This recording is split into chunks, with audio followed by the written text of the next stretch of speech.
Hey, AfterBuzzers! Welcome back to the Better Call Saul After Show. We're going to talk about Kim and her departure from HHM. We're going to talk about her and Jimmy's potential new office and all the things that Jimmy and Mike are getting up to. All this and more in the recap of episode 208, Fifi. You're tuning into the destination for TV superfan discussion, AfterBuzz TV. And now, let the buzz begin.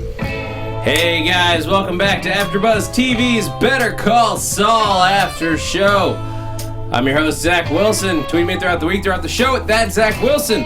Very excited to talk to you about tonight's episode, the 208 Fifi.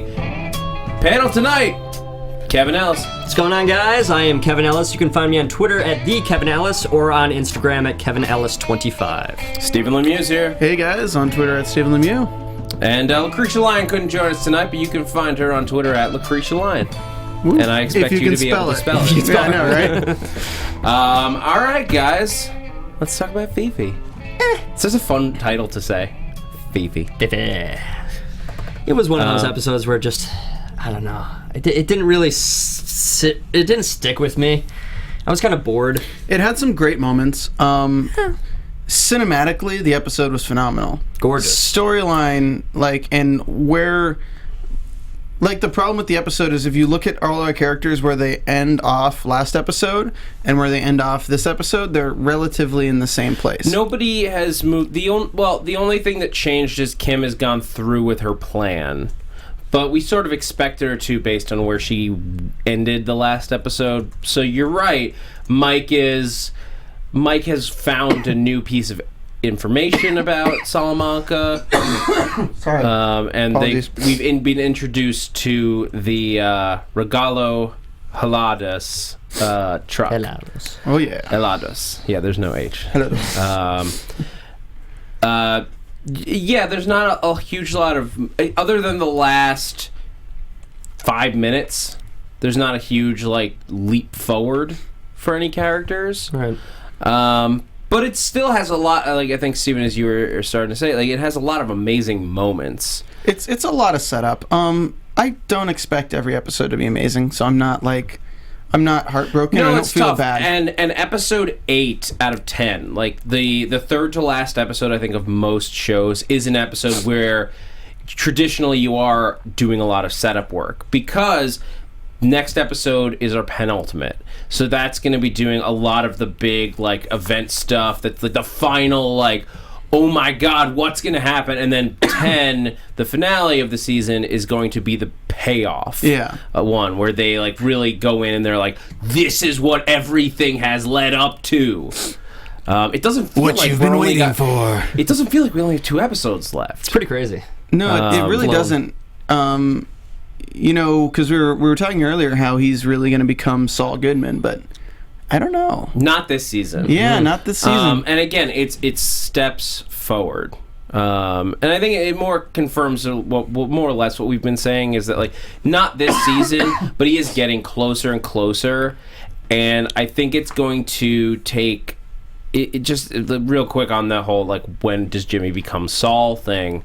It's going to take something where he either can't operate under his name for just public reasons, either Jimmy McGill gets dragged through the dirt, the name, or he just he needs to separate himself out.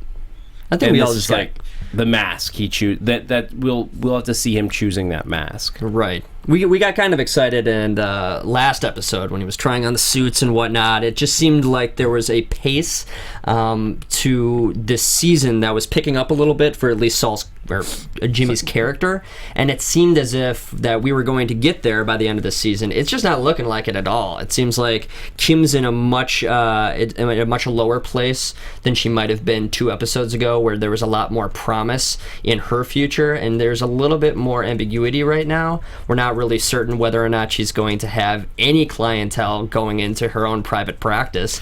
Yeah, I mean the thing. Well, let's start off with Kim, because Kim and let's get deep into her story, because we open on her and Jimmy at the dog stand, which is a Breaking Bad throwback, yeah. reference. If you guys don't remember, that's where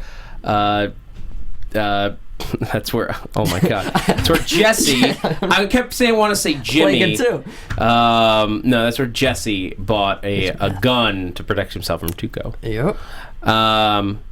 And then they're talking about, like, and Jimmy has a whole plan, like, here's what you do. You're going to go in at night, and you're going to sneak the resignation letter. Then you've officially, legally given notice. I was actually worried that as he's explaining this, I'm just imagining the end to Office Space with, like, leaving the letter under the door and then, like, trying to get it again. Him, like, having. I was imagining a scene like that.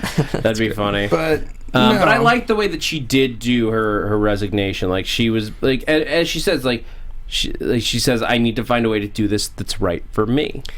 She's just a little too cautious. There's aspects of her where you wish she just took the time to contemplate what Jimmy is saying without going to his level, but at least contemplating the scenarios that can arise from her not actually going about telling, or at least holding on to Mesa Verde, because she really dug herself in a hole by being honest with Howard and putting forth that information to him directly without having a backup for herself. She just doesn't protect herself enough. That's her problem. She's very cautious, but she doesn't protect herself enough. Yeah, I mean, she's trying to protect her career and her reputation. But her personal ambition is not necessarily protected. Yeah, I think that's a major thing for her, is that, like, it's more important that she be on the up and up and be on the right page with herself. Yeah. Than to be necessarily get the leg up on the people she's like competing with for clients. Of course. That kind of thing. Yeah. I'm looking forward to seeing at least where she goes as we move forward with her practice, and whether or not she still sticks to these this moral compass that we've become to know her to hold so dearly to her. I mean, she never strays away from it at all. Yeah, I mean, I think that's what's sort of strong about Kim's character, is that she, as much as she enjoys, I mean, she does stray from it a little bit when she starts scamming people. but she still holds back. You know, she's never going to cash in the money. You know, she's never going to do that. At that point, you're actually stealing. Yeah, like getting him to write the check. Nothing illegal has happened. Like she stopped short of breaking the law when she's doing Jimmy's style scams. So, check. Hey, can you throw my mic back on, Steve? Check. All right, I guess not. So I'll just. Okay, there we go. Great. So, what I was gonna say is, with that, you're comparing her to Jimmy, who's completely the opposite. So I feel like it just can't work, and that's the problem I'm getting from these two characters and how they're moving forward, is that it's like a slow fall, and it's just hard to watch, because I'm just every time she does anything that's like in adherence with Jimmy's advice, I just immediately feel sorry for her, and I'm just slowly falling into that thing of like, I don't really like watching this anymore because it's just depressing, because I know it can never end up good for her. And that's what I'm kind of getting upset with, is because everything Jimmy's doing is to help her, but it's not going to help her. Like, everything he's doing to screw over HHM right now is going to fall directly back on her in a bad way, and then she's going to be stuck with no clients, her name dragged to the mud, and then she won't even be able to have a career in this anymore. That's a very good point. Yeah, I mean, here's the big question. Do you guys think that she should have tried to get Mesa Verde to go with her? Definitely. Yes. It's just it's a smart thing to do. I don't think doing it in the way that Jimmy described, like low-handedly, was, but I think you call them and talk to them before you put in your resignation letter. Well, that's what she says. Like, that would violate a certain ethics, because like you have not left the company yet, so she's still working for HHM until she gives notice. And so it's saying, it's like, as like an employee like actively going and trying to take a client away from you. I mean, and there's still that gray area where you can simply call up Paige, who she is friendly with, and just tell Paige, like, hey, I'm thinking about leaving. I just wanted to give you a heads up. End the conversation. There you go. See, that's like, you're right. That's a little bit smarter. That's a little more Jimmy style, where you don't outright say it. Right. Like, I want you to come with me, but you drop that hint. Dun-dun-dun. Yeah. The what? You dropped that dun. No, but I'm so sorry for that. I don't even know what you're. It's from a song, but no, I think it's just Jimmy's always been his own man. So Jimmy does things with Jimmy in mind for Jimmy's career. Kim has been a part of this from the mailroom, and she has a sense of loyalty to these people, so she doesn't think of it as every man for himself. And the problem is if she's going to start her own firm, she needs to stop caring about what people at other firms think of her. There's no way you can be friends with everyone. Kokler and whatever probably aren't very good friends with HHM. They've probably done some underhanded things to each other to win clients and get cases. So in this case, yeah, it might not be the ethical thing to do, but you know what? Like, you need to have something to go out on your own with. And honestly, if it's between, okay, I'm going to start my own private practice with Mesa Verde, or I'm going to start my own private practice with nobody. Yeah. Like, have a strong client lined up before you go out on your own on this. And even if it just kind of pisses them off, well, honestly, like, they're the ones who chased you away. So, you know, you got that client. You did everything for that client. There's no reason why you can't just employ some tactics to keep that client. Yeah, there's a little bit of naivety, considering she knows Howard. She knows what he's capable of and how he's been treating her for the past how many weeks, months. She should know that he's going to be competitive going forward, and he's going to do whatever possible to keep himself in a good spot. Howard's not going to tap out, guys. No. And honestly, if you don't want to tap out, one way is to support our sponsors, because we don't want to tap out. We want to keep these lights on. We want to keep these studios running so we can talk about Better Call Saul every week for you guys. And if you're a fan of mixed martial arts, you know what? The only thing more exciting than watching MMA is being a part of the action yourself. So instead of just watching the fights, you know, maybe even make some money off the fights, guys. You can do just that with one-day fantasy for every major fight card at DraftKings.com. DraftKings is the destination for one-day fantasy sports where you can win huge prizes every time you play. Remember when Ronda Rousey lost? Like, if only I had, like, bet on that and like figured out some way, because I'm just like, oh my god, the odds are like 20 to 1. You just pick 5 fighters, stay under the salary cap, pile up points for significant strikes, takedowns, knockdowns, and more.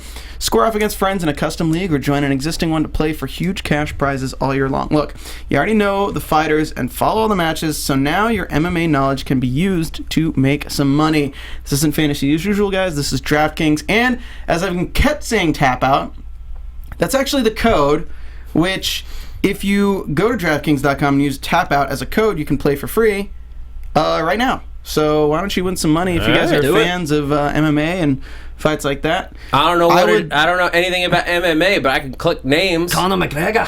MMA, you know, there's HHM, and now we're opening our law firm of MMA, where Howard Hamlin takes down Jimmy McGill in the final round. Well, is that like if Chuck and Jimmy joined forces with... Do we have any lawyers? His names start with A. It's like McGill. You could just do Howard and say asshole. McGill, asshole. Well, we did finally learn who the other H is, which we never established until now. We knew it was another Hamlin, but we didn't know who that was. Now we found out as Kim was quitting that it's Papa Hamlin. Papa Hamlin. And you know, it was interesting the way that Howard reacted to her leaving. He was really like hostile until she said, "No, I'm not joining Kokler." Well, because that meant that it wasn't about, like, I got a better offer. It was about a life change. And I think there was an element when he was talking about his dad and how his dad really never gave him a leg up. He really doesn't want to give him a leg up. Nope. And that's really what it comes down to. in Howard's personality, and it kind of makes a little bit more sense because she's not going to get a leg up by just doing private practice. If she went to Schweikert, she would have the advantage of having this big law firm that's established, but she doesn't have that doing a private practice, and she's not going to have that if she doesn't retain Mesa Verde, and that's why he goes after Mesa Verde right away. Well, he doesn't want to give that to her. You can have very successful private practices. Of course you can. Of course. And especially with her history at HHM and that experience and that resume, it looks great. What the problem is when there's some messed up forgery going on with Jimmy that could potentially be blamed on her. Yeah. Because look at it this way. Look at it this way real quick. Her client, it was under HHM, but they were her client with HHM. So all the paperwork that's going was her paperwork. Well, we'll get to that. I still want to talk about Howard in this interview because there's still a bunch there. Because I wanted to ask you guys what you thought about like the way he says goodbye to her. Mainly because like he's saying like I'm envious. Like he almost acts like magnanimous when I pushed you harder here because I knew I could expect more from you. It felt like he was reading the management guide for dummies about like putting on like that fake smile. It's like, yeah, my father really didn't want me to do that, so he brought me in here.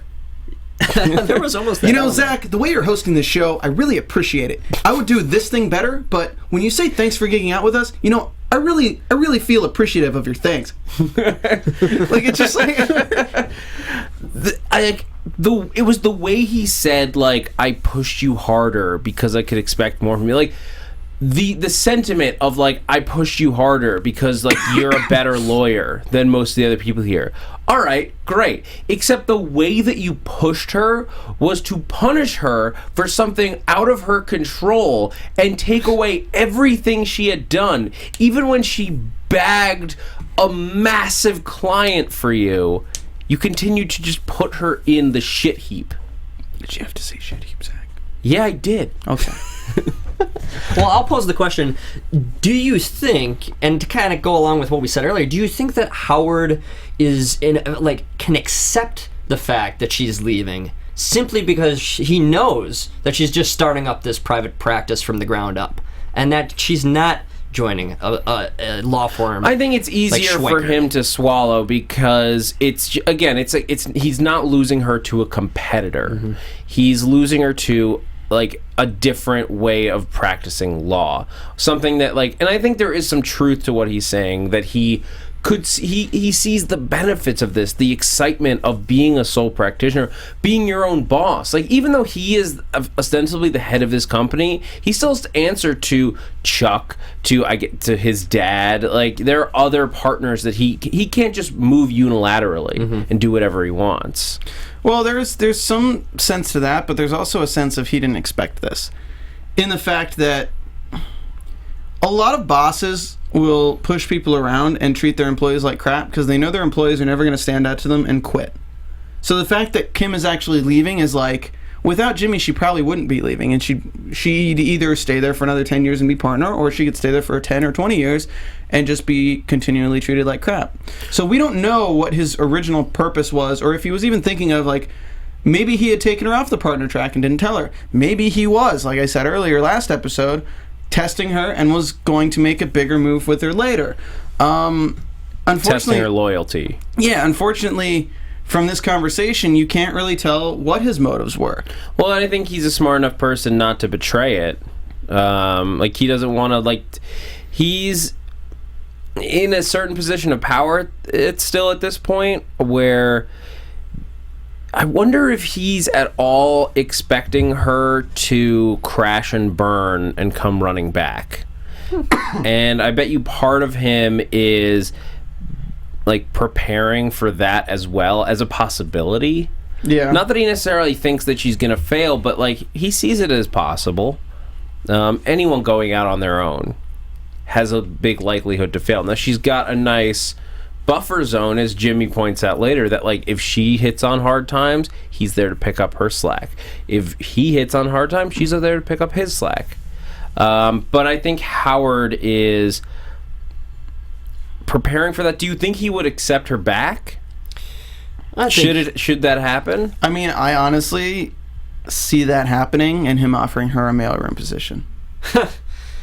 That would be low. I mean, so obviously just like an FU. Basically, yeah. I could see that scene playing out very vividly.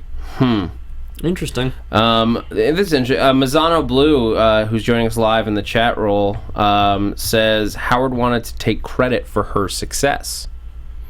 And that's what he's doing by saying he pushed her harder. Yeah, I could totally see it. He has that mentality, that wants that power. Yeah, that over you'd somebody be else. nothing without me. Yeah, he does it in such a cool way, almost robotic, like you were saying. It's this very piecemeal way of going about things. It's an odd character. You know, Kevin, that's a really solid opinion you've made. Then I'm glad that you went back to the sentence I said 3 minutes ago to make that opinion. Great job. You're welcome, Stephen. You're welcome. I mean, I do think that there is truth to what he's saying about being envious of her leaving, basically because if we go back and you talk about his reaction to the fact that we learned that he actually liked Jimmy.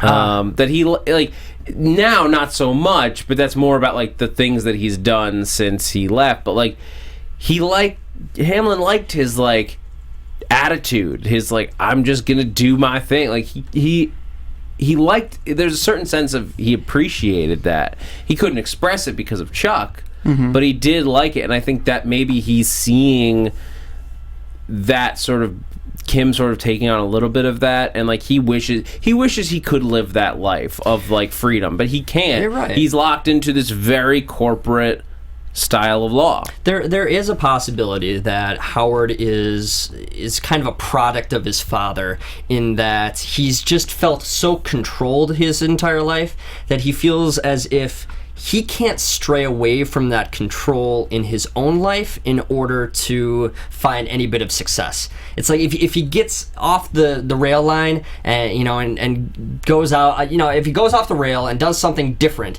he's going to crash and burn. There might be a part of Howard's character where he just can't, that he wants to be like Jimmy, he wants to take the leap of faith that Kim is taking right now, but he feels comfortable and powerful in his place. And I think that's all he knows. Do you think that he paid off her college debt, the $15,000, because she was going into private practice and not going to the other branch? Well, he definitely wouldn't have paid it if she was going to Schweikert and Copley, if only because they were going to pay it. Yeah. And you don't pay for a competitor's lawyer employee. And I think there's a certain amount of. This sounds a little bit wrong when I say it this way, but he almost he owns her a little bit.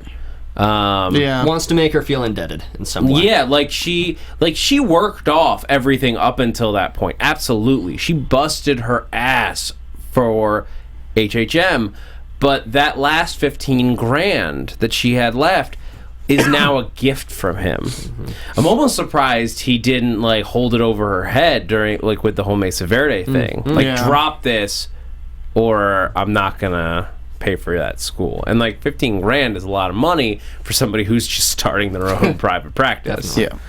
But yeah, so then they get into let's talk about the whole Mesa Verde back and forth, because she had a good pitch. To be honest, when if I'm Mesa Verde in this, I'm why? Why would I ever pick this? Because they're a decently sized bank branch, they're a large bank. Right? They're one of the oldest banks in Albuquerque. Yeah, and they're talking about expansion and all this. I'll be perfectly honest, I love Kim, but it seems insane to go with a solo practitioner, especially one who's just starting out her own solo practice for something like that. There has to be 4 lawyers worth of just paperwork to go over. No? Yeah. I would think Probably. so. Yeah. And especially during expansion, especially with expansion. And you can hire out to go over if it's a case law and you need the stuff that they were dealing with Sandpiper. You hire out for that and you bill the client. That's how that works. But she needs to know the ins and outs of everything that they are doing. And if they have, let's say, 5 new branches opening, and that's a conservative estimate if it's a bank talking about expansion. She needs to know what the local zoning laws are, in theory, or like what local like banking laws for each new territory that they move into, because they can change, like little things like that. And that's what Chuck basically goes into with his super weird reverse psychology, like passive aggressive insanity. Thank you for saying that. That was the weirdest pitch. Like, everyone in the room knows exactly what you're doing. Just stop being a dick. And Kevin it kind of seemed like he was fooled by it in a way. It wasn't. He didn't even address the fact that he that did. Chuck was. He did at one point. He's like, I get what you're saying. Yeah, it's like, I hear what you're saying. Like, he knows. He's like, but it wasn't like. I guess it just wasn't in one of those tones where it's like. Where he understood the tone. I don't feel like he got the joke. At least that was my first impression. I don't feel like he got Not it. at first, and Howard didn't get it at first either. But then when they saw where Chuck was going... Yeah, Kevin picked up on it. Like, they got it. Like, this eventually. But at the same time, this was seeing the family resemblance between Jimmy and Chuck. I mean, because this is exactly what Jimmy would do. Jimmy wouldn't be that, like he would either be much more obvious and come out and say it and have more shtick, or like you wouldn't even realize what he was doing. Like, Chuck was what felt so slimy about the way Chuck did it is that once he started actually doing like what he was there to do, no one was questioning exactly what, like, he was bad-mouthing Kim while compliment. It was a backhanded it was just nothing but backhanded compliments. And everyone in the room knew it. So there's no, like, Kim's not there. Like, I get that Paige is her friend, but like... But Zach, there's a time to get defensive and there's a time to be offensive. Oh, no, I have no problem with him being offensive, like, going on the offense here. Yeah. It was that he went on the offense and pretended to be, like, complimenting her. It was just slimy.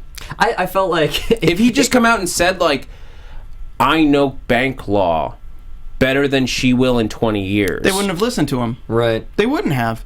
Because the problem is like, when you look at a dessert tray, right? I'm going to use bad analogies, right? And you see a piece of apple pie, and then you see like a blackberry pie that has ice cream on it, but then there might be a roach in the blackberry pie, but you don't know that, right? If you see them separately and somebody says, hey, this one has a roach, you're not going to want that. But the problem is these are completely separate. Okay, ignore the roach. Ignore the roach. I was like, I have completely lost you. Okay, I do bad analogies because I haven't planned this out beforehand. But you have to keep in the back of your mind the other dessert that somebody's thinking of. Like, if I know you're thinking of getting apple pie instead of ordering my blackberry pie, I'm going to mention all the reasons why blackberry pie is better than apple pie. I'm not going to just tell you blackberry pie is sweet, it's delicious, it's got berries in it, and they're seedless, so you don't have to deal with the seeds, blah, blah, blah. I'm going to be like, you know what?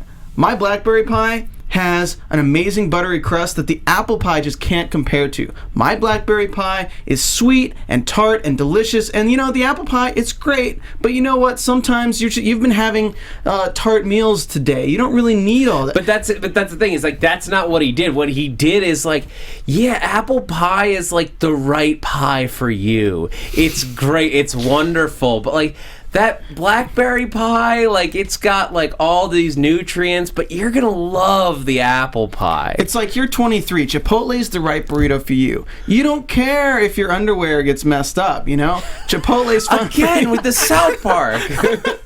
But no, like, yeah, go with Chipotle. Don't go with this nice Mexican restaurant over here who's been spending 20 years perfecting the art of not making you crap yourself. I mean, that's kind of... But that's what exactly. That's what he's doing. Is he's like pretending.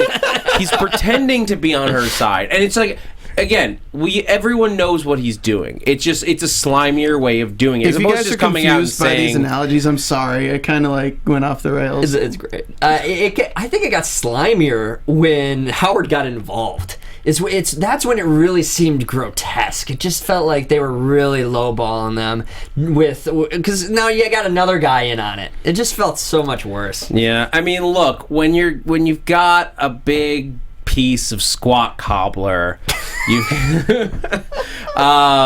it's just if I was in HHM's position, I would be pissed. Oh, and they have every right to be. And they have every right to go in there and degrade Kim. They have every right to. That's the thing, is neither side did anything wrong. And I'm not saying that they did. I'm just, Chuck was being slimy. But anyway, we got to move forward. You could also go to say Kim was being slimy too, though. That's fair. Because she would not have gotten Mesa Verde in the first place if not for HHM's name. HHM would never have gotten Mesa Verde if not for Kim. There you go. So, you know... Look, Battle Royale. All's fair. Like, nobody did anything wrong, and that's what's interesting about the situation. Do you think that Chuck was going after her, though, more for Jimmy or for HHM? Like, was he doing it as like a way to screw over his brother? No, I think Chuck was just he was pissed. Like, he looked very angry when he found out. This is the Saul Goodman and Chuck, I think. It's like he's a good lawyer. He is a good lawyer. You put him in that seat, you put him in the position, the lights don't matter, nothing matters except what's at hand, and he has a goal and he's going to get that goal. No, but what I mean is, like, HHM keeps the doors open with or without Mesa Verde. They do. But he fought extra hard. He knew he was he went into the office leaving all of the lights on, knowing it's going to hurt. It's going to be tough for him. He put himself through hell to stop Kim from getting... Did he do it to get HHM? This is what I'm asking. Did he do all of that to get HHM to keep their client, or did he do it to prevent Kim from getting her client because she is going to be working with Jimmy? I think it might be to dissuade Kim from going and doing her own thing. Because notice what they told Howard. They told Chuck. They didn't tell him that they're doing separate practices. Howard didn't tell Chuck that they're doing separate practices. In his mind, Jimmy and Kim are going out to practice law together. That's true. That's a very good point. So, if anything, he could be doing it to save Kim from having to work with Jimmy. Interesting. I hadn't thought about that, but you're absolutely right. Chuck doesn't know that they're separate. He thinks Kim's a great lawyer. He thinks Jimmy is not. And he'd even said, like, they had even addressed the firm as McGill and Kim. Yeah, and I think Howard did that intentionally to get Chuck riled up. He manipulated Chuck because he knew that Chuck would be furious at the idea of them actually working together. Yep. And I think it's kind of an unfair assumption to assume that they're going to... I mean, they'll keep the lights on, you're right. But to have a bank like that on retainer is huge for any firm. Oh, it is. But I mean, like, but there is a certain... Like, if Howard likes Kim so much that he's willing to pay for her school, even as she goes off on her own, like, it is... I think it was more Chuck's call on this one. Yeah. But anyway... and that we got to talk about Jimmy forging. So Jimmy, he goes over to help Chuck when Chuck's having his meltdown from being in the office, and he's angry. And what he's doing appears to be just he's changing everything on these forms. Well, they do it brilliantly in this episode because the entire speech Chuck gives is about how tedious all the work is and how the smallest mistake can ruin everything. And all Jimmy does is change the address from 1261 to 1216. Even on the blueprints, even on the maps, changes the address on all the forms that have it. Yep. And that's going to disastrously play out for any coding, anything. Well, it means that... it just means the mail's going to get sent to the wrong place. They're going to... If they're late on a bill, late on an application form. That's not what this means. Because the mail, they're building a building. They're not already buying a building. They're building a building. And to do that, you need to go through city ordinances. Meant zoning coding. Yeah, zoning coding. All these zoning laws, everything. Yeah. If you take two streets, right? You have 1261 and you have 1216. If you look up in the city zoning for 1216, the zoning laws, the plumbing, everything could be in a completely different sector of the city than 1261. So you're going after people. You're getting all these approved building licenses. You're getting all of this work that can take years and hundreds of man hours for an address that is not the same, which everything changes if you are over here. Yeah. Hey, I can tell you at AfterBuzz Studios, people have typed in the address 351 instead of 315, and then we don't get our pizza. Yeah. I mean, no, like, as a small a thing as that, it could set them back several years. And it's like a time bomb, because if nobody finds out... If nobody catches it, it could be disastrous. Yeah. Because then you could like the city could claim that it was fraud or any number of things. And so it's a bank, so it's already a high target. Yeah, exactly. And it's a bank that's expanding, so they're like looking. They're going to be under scrutiny. Yeah. There's So Jimmy's plan is that HHM looks completely incompetent, and they're going to go to Kim as a secondary resource after this fails. Not a bad plan if it works. Yeah, I mean, look, they were already they were leaning towards Kim. They only went with this because they were like, okay, HHM is going to catch all those little things. Oh, yeah. If the first thing that happens is HHM misses one of those little things, why in the world would they stay with them? That would be grounds for terminating a contract. I think absolutely. Let's rush through Mike, because I want to talk about the scenes from next week. Yeah, okay. So, I mean, there's not a ton with Mike. That opening sequence in the great with the shot. truck. Oh my God. That was just phenomenal. It was like 3 minutes long, just like coming over the Mexican border, following this truck. I felt like I was watching How It's Made. Like even the music, like I was just like, this is awesome. U.S. border. To create the Border Patrol, you must take this. I was just like, oh, but cool. it was just so, like, I was so intrigued. Like, what are we gonna see? Are we, like, I don't know. Like, it was cool. It was very interesting. Some guy with a freaking camera steady cam is like exhausted that day from doing that take like 5 different times. Yeah, that's the kind of shot that takes like massive rehearsal. Yeah. It's very cool. But Mike is stalking Salamanca. He sees that truck pull up, and basically he's able to pull the plates on Salamanca's car, follow him to this warehouse, chop shop, something. We have to imagine it's where they're bringing drugs in. Yeah. At the border, they scan the ice cream and find nothing in the random ones they picked out, at least. And then the guy goes to a drop spot, like Mike's job in Breaking Bad was going to these drop spots. Yeah, picked up that gun, like in the middle of like under a rock, like, and he leaves the popsicle stick. Bree had a cool comment on the popsicle sticks. It's like a graveyard, like a tombstone nice. sticking out of the. And Well, this the thing, little quote. that's how many times he's gone across the border. That's you how have many the- times. Yeah, the quote. From our family to yours. Yep. Love that. Salamanca's coming to you. Yep. I mean, they're basically like, that's, if you look at how many are there, that's how many times he's made this run. This is a normal thing for this guy. So think about, like, however many pounds of Drogas. cocaine he has on that truck, because I think it's is it too early for them to, no, they'd be running meth by now. Yeah, In something. theory, I don't remember Fring's timeline exactly. I can't remember if they'd be running his meth by now. But either way, Okay, so yeah. So drugs. Mike's caught up. He's making a spike strip. Yeah, he makes a Out of spike a strip hose. with his daughter. Hilarious. His granddaughter. Yeah. And then he takes it out, and that's the last we see him. He's watching a movie at the end. We got to rush because we're running out of time. He's watching His Girl Friday. Cute little moment as she's like, Walter, you won't be my boss.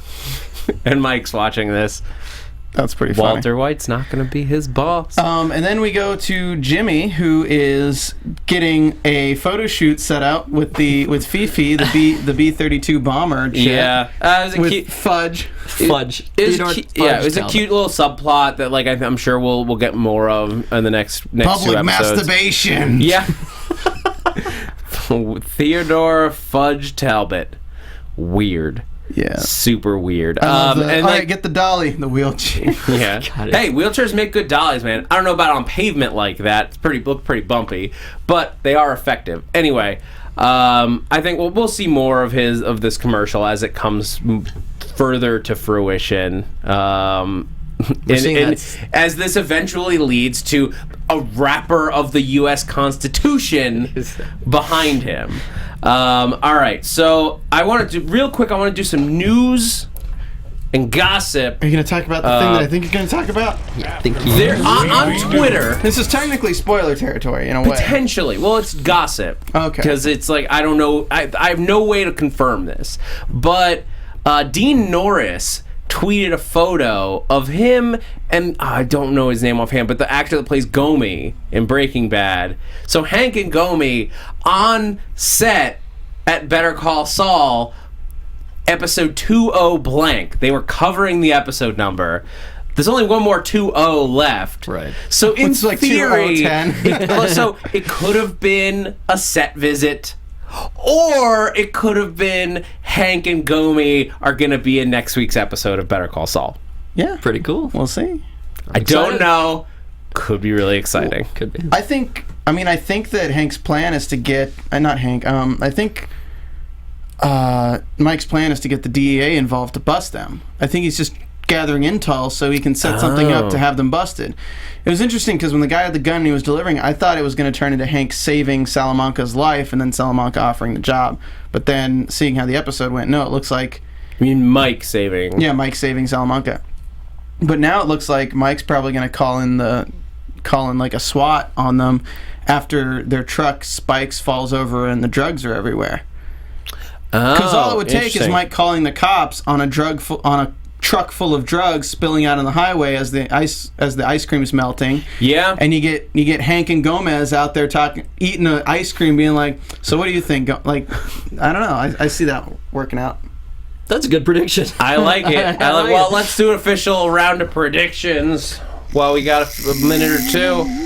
And now, your AfterBuzz I think TV. Next week we saw like some crazy stuff. Jimmy's going to be rushing to see if the copier still has the negatives from when he copied his pages, because he's going to try to replace the pages after finding out that it might fall back on Kim. Yeah, I mean, it looks like HHM figures out what he did. Or what happened, not what he did. They might think it's Kim. Oh, well, I mean, I feel like Chuck, the instant he hears about something like that, would never blame Kim, would instantly be like, no, that's a Jimmy move. Yeah, but how did they prove it? They couldn't prove it, but Jimmy, he also knows Jimmy was in his house. Like, Chuck's a smart guy. He'll put two and two together eventually. Maybe Jimmy tells Kim about it. And then she realizes it'll fall back on her. But he knows what she would think about that. Yeah, I don't know. I think she's going to find out, as D. King had mentioned. I think Kim is going to find out somehow, because something has to strain their potential partnership. I think that's inevitable at some point in time. Yeah. I mean, there's going to be some very interesting stuff coming up. We only have 2 more episodes. The next week is where it's going to ramp up and then pay off in the finale, as I was saying. Real quick, before we get out of here, I want to do some shout-outs.